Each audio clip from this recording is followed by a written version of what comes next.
recently on Scottish television, you did mention that you weren't sure that the media, or the BBC in fact, were biased. Were your words taken out of context there? To some extent. I mean, I think, because if I remember correctly, I think the STV headline was that I'd said that the media were not biased. Now, no one in the right mind would say the media weren't biased during the referendum campaign. Clearly, much of the media was very heavily biased. The point that was put to me, and was most often put to me about the BBC during the campaign, was that they were, in some organisational sense, lined up against us, and that this was some whether stated or implied, there was an organisational imperative to do down the Yes campaign. I would find that hard to. I mean, I would probably find it impossible to prove. I also don't think it reflected the experience that we had with every programme and every presenter and every interviewer and every reporter, some of whom were doing their jobs perfectly properly. There were individual items, individual programmes and individual journalists who did cause us concern, who we did complain about, and where we did get things changed. So I think we have to be careful. I think you can I think criticise, and I would probably agree should criticise particular points in the campaign and the way in particular things were done.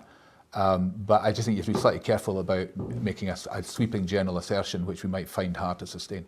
Indeed. That's why I'm going to bring up Professor John Robertson's work, which Professor John Robertson is a professor of media politics at the University of the West of Scotland. And his research around the referendum debates looked at the relationship between power and media.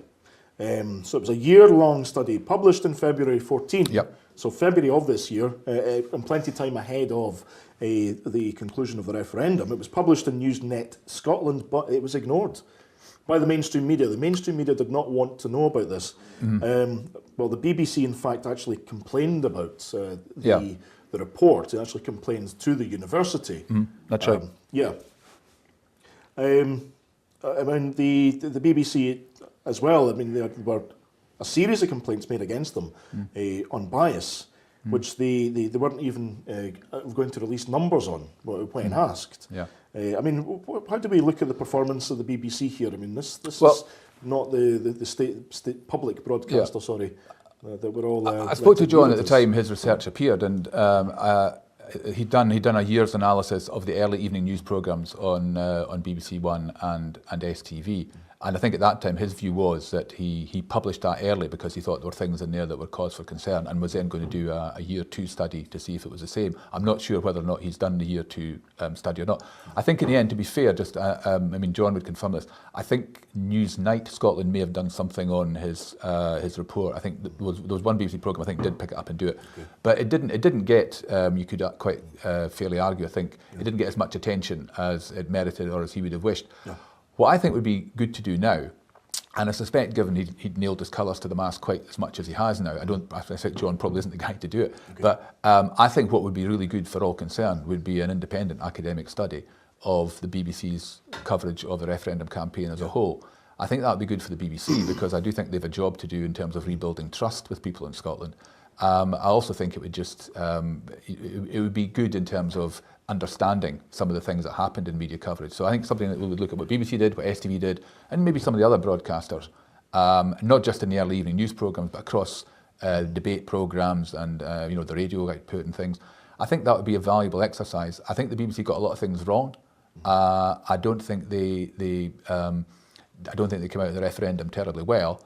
But I think those of us on the Yes side just have to be a wee bit precise, and when we're complaining about things. The scope is there, of course, for the BBC has a formal complaint system, and if anyone from any part of the movement wants to initiate a formal complaint under that system, it will be looked at. So that scope still exists if there are particular items that people want to complain about. I think one of the main points that he made about this was that the focus for the reporting was a bias towards the negatives by a factor of 3 to 2.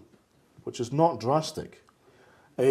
Positives tended to be brought in as defensive points, and there was also a tendency to begin with bad news. Could it be argued that this is a technique to subtly bias the news agenda against one particular campaign without being without it being brought up as in some sort of report or in a complaint.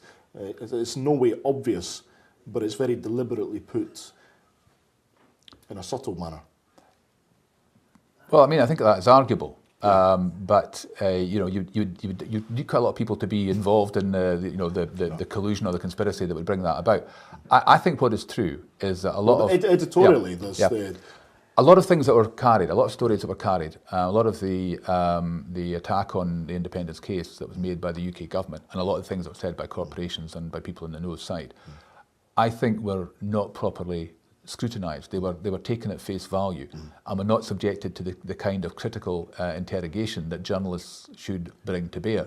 And I think that was one of the failings. I think, and particularly perhaps as we got to the later stages of the campaign when it's getting very, very important, I think there ought to have been more standing back from what was being said on the other side of the argument to say, well, let's just have a look at this, and does that actually stand up? To be fair, there were some journalists doing that, but I think it's something that maybe ought to be done more consistently and more rigorously. What Professor John Robertson did say was that there were three main sources, the so-called experts, who were ideologically positioned. The OBR, which was actually an organisation created by George Osborne in May 2010. The Institute of Fiscal Studies, just another institute which uses the OBR's own figures. The OBR, of course, created by George Osborne to say that George Osborne is correct about everything. And Her Majesty's Treasury.